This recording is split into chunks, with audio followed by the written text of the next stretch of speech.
गेल्या 9 दिवसात फायनान्शियल इंडिपेंडन्सची 9 पावलं आपण पाहिलीत. आम्ही आमच्या अनुभवातून फायनान्शियल प्लॅनिंग करताना लागणाऱ्या गोष्टींची एक चेकलिस्ट तयार केलेली आहे. तुम्हाला पण ती चेकलिस्ट हवी असेल तर डिस्क्रिप्शनमध्ये गुगल फॉर्म दिलाय, तो भरा आणि आत्ताच ती चेकलिस्ट मिळवा.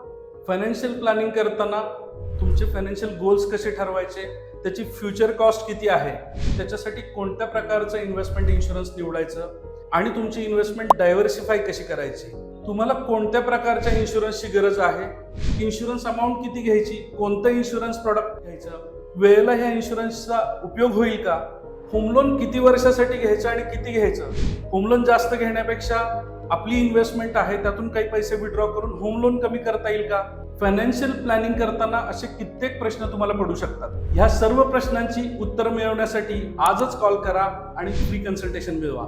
आणि सर्वात महत्त्वाचं, बचत म्हणजे सुरुवात, इन्व्हेस्टमेंट म्हणजे शक्ती आणि फायनान्शियल इंडिपेंडन्स म्हणजे खरी सिद्धी.